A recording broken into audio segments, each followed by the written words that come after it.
Film की शुरुआत में हम खुले मैदान में मौजूद एक लोकल फार्म को देखते हैं जिसका नाम बार्नयार्ड होता है। वहाँ बहुत तरह के जानवर जैसे काउज, पिग्स, हेन्स आदि मौजूद होते हैं। पर जैसे ही उनका ओनर किसी काम से बाहर जाता है तब उसकी गैर मौजूदगी में सभी जानवर दो पैरों पर खड़े हो जाते हैं। वो सभी आपस में एक दूसरे से इंसानों की तरह बात किया करते थे। वहीं हम उस फार्म कम्युनिटी के लीडर बेन को देखते हैं जो बहुत ही जिम्मेदार जानवर था। वो वहाँ सभी से अपने अडॉप्टिव सन के बारे में पूछ रहा होता है जिसका नाम ओटिस था।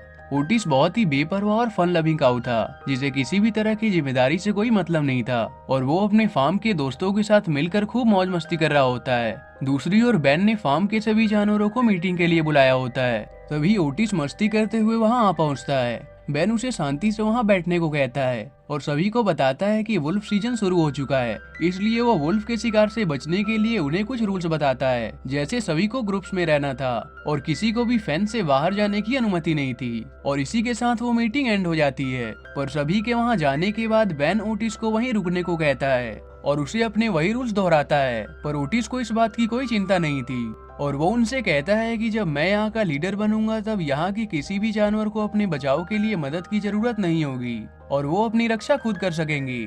तब बेन उसे एक बात कहता है कि एक स्ट्रॉन्ग इंसान सिर्फ खुद की रक्षा करता है पर एक अच्छा और एक स्ट्रॉन्गर इंसान अपने पूरी कम्युनिटी की रक्षा करता है। पर ओटिस इस बात को हल्के में लेते हुए वहाँ से वापस मौज मस्ती करते हुए निकल जाता है। वहीं जब वो मैडी नाम की एक क्यूट चिक के साथ खेल रहा होता है तभी उसकी नजर डेजी नाम की एक प्रेग्नेंट काऊ पर पड़ती है जो रिसेंटली उस फार्म पर अपने फ्रेंड बेसी के साथ शिफ्ट हुई थी। ओटिस को डेजी बहुत अच्छी लगती है इसलिए वो उसे खुद को इंट्रोड्यूस करता है पर बेसी डेजी को वहाँ से लेकर चली जाती है। उसी रात जब उनका ओनर सो जाता है तब बेन सभी को इसकी खबर देता है और जल्दी सभी जानवर एक साथ बार्न में यूनाइट हो जाते हैं और साथ मिलकर वाइल्ड पार्टी शुरू कर देते हैं जिसे डेजी और बेसी भी अटेंड करते हैं। पर बेन वहां नहीं आता क्योंकि वो बाकी के जानवरों की वुल्फ से सुरक्षा के लिए पहरा दे रहा होता है।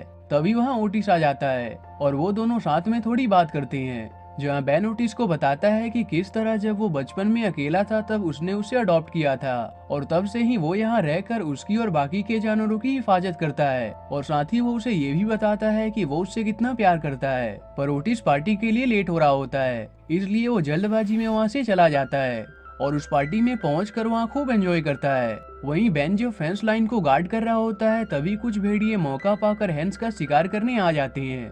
पर सही समय पर बेन वहां आ जाता है लेकिन उन भेड़ियों का लीडर डैग बेन को अकेला समझकर उसे अंडरएस्टिमेट करता है और सभी मिलकर बेन पर अटैक कर देते हैं जिन्हें बेन बड़ी आसानी से संभाल रहा होता है। पर उनकी तादाद ज्यादा होने के कारण बेन जिस दौरान उनसे फाइट कर रहा होता है तभी डैग उसे बाइट कर देता है लेकिन उसके बावजूद भी बेन हार नहीं मानता और उन सबको अच्छा सबक सिखाता है इसलिए वो डर कर वहाँ से भाग जाते हैं। पर उस जख्म के कारण बेन वहीं गिर जाता है।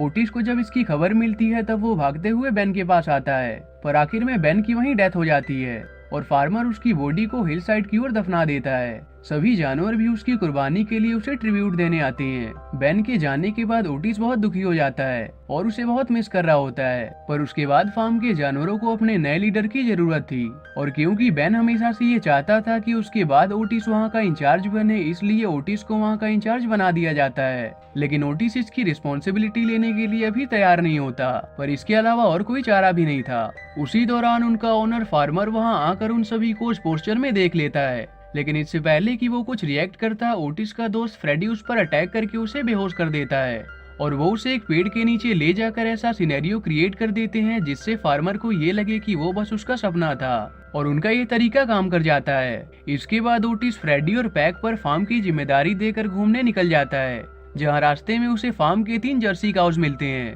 तभी उनकी नजर 3 शरारती बच्चों पर पड़ती है जो एक काऊ को घास चरते समय परेशान करके भाग जाते हैं। ये देखकर जर्सी काउज को बहुत गुस्सा आता है और वो बेन को उन बच्चों को सबक सिखाने के लिए कन्विंस करते हैं। बेन भी उनकी बातों में आ जाता है और वो फार्म से कुछ दूर एक घर से वहाँ मौजूद कार को चुपके से चुरा लेते हैं और उसमें बैठकर उन बच्चों का पीछा करते हैं और जिस बच्चे ने उस काऊ को परेशान किया था वो उसके कमरे में घुस जाते हैं और उसे बहुत बुरी तरह से डरा कर वहाँ से निकल आते हैं। पर रास्ते में ओवर स्पीड के कारण पुलिस उनके पीछे पड़ जाती है और उन्हें लगता है कि उस कार को कुछ लड़के ड्राइव कर रहे हैं, इसलिए वो उनका पीछा करते हैं। पर तब वो जैसे तैसे आखिर में अपनी समझदारी से पुलिस से अपना पीछा छुड़ा लेते हैं और उस टूटे हुए कार को वापस लाकर उसी घर के पास लगा देते हैं। ओटिस और बाकी सभी उस शरारती लड़के को सबक सिखाकर बहुत खुश थे।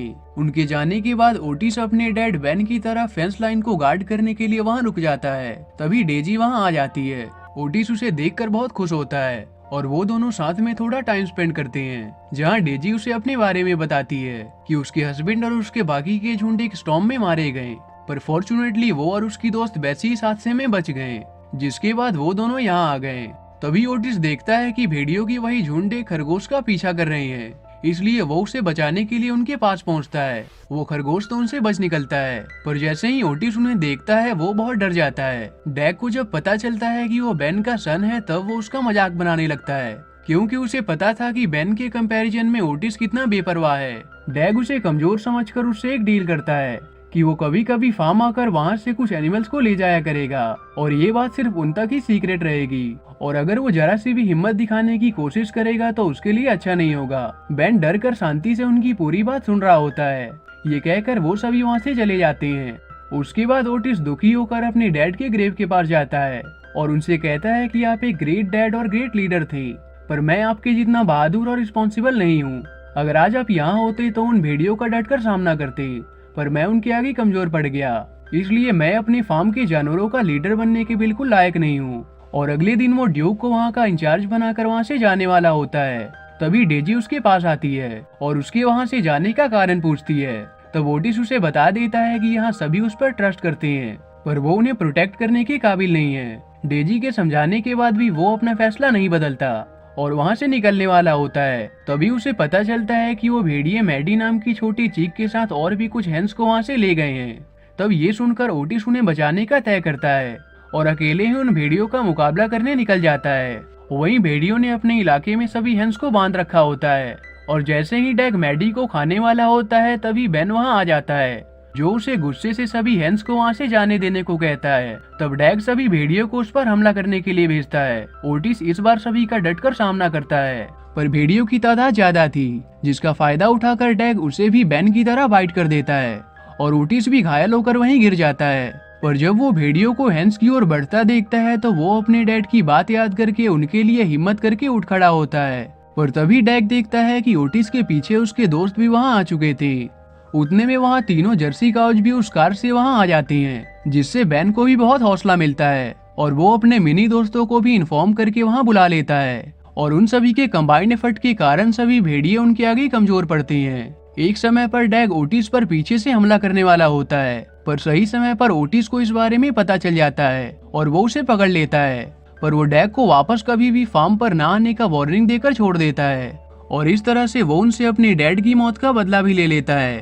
पर जब वो सभी हैंस को रेस्क्यू करके फार्म की ओर जा रहे होते हैं, तब ओटिस को पता चलता है कि जब से वो वहाँ से गया था उसके बाद से ही डेजी को लेबर पेन होना शुरू हो चुका था। इसलिए वो टाइम पर वहाँ पहुँचने के लिए एक जगह डाइनर से कुछ बाइक्स को चुरा लेते हैं और उससे सैर करते हुए जल्दी फार्म तक पहुँच जाते हैं, जहाँ ओटिस देखता है डेजी ने एक काफ को जन्म दिया था और वो उसका नाम ओटिस के डैड के नाम पर बेन रखती है। ओटिस को भी ये जानकर बहुत अच्छा लगता है।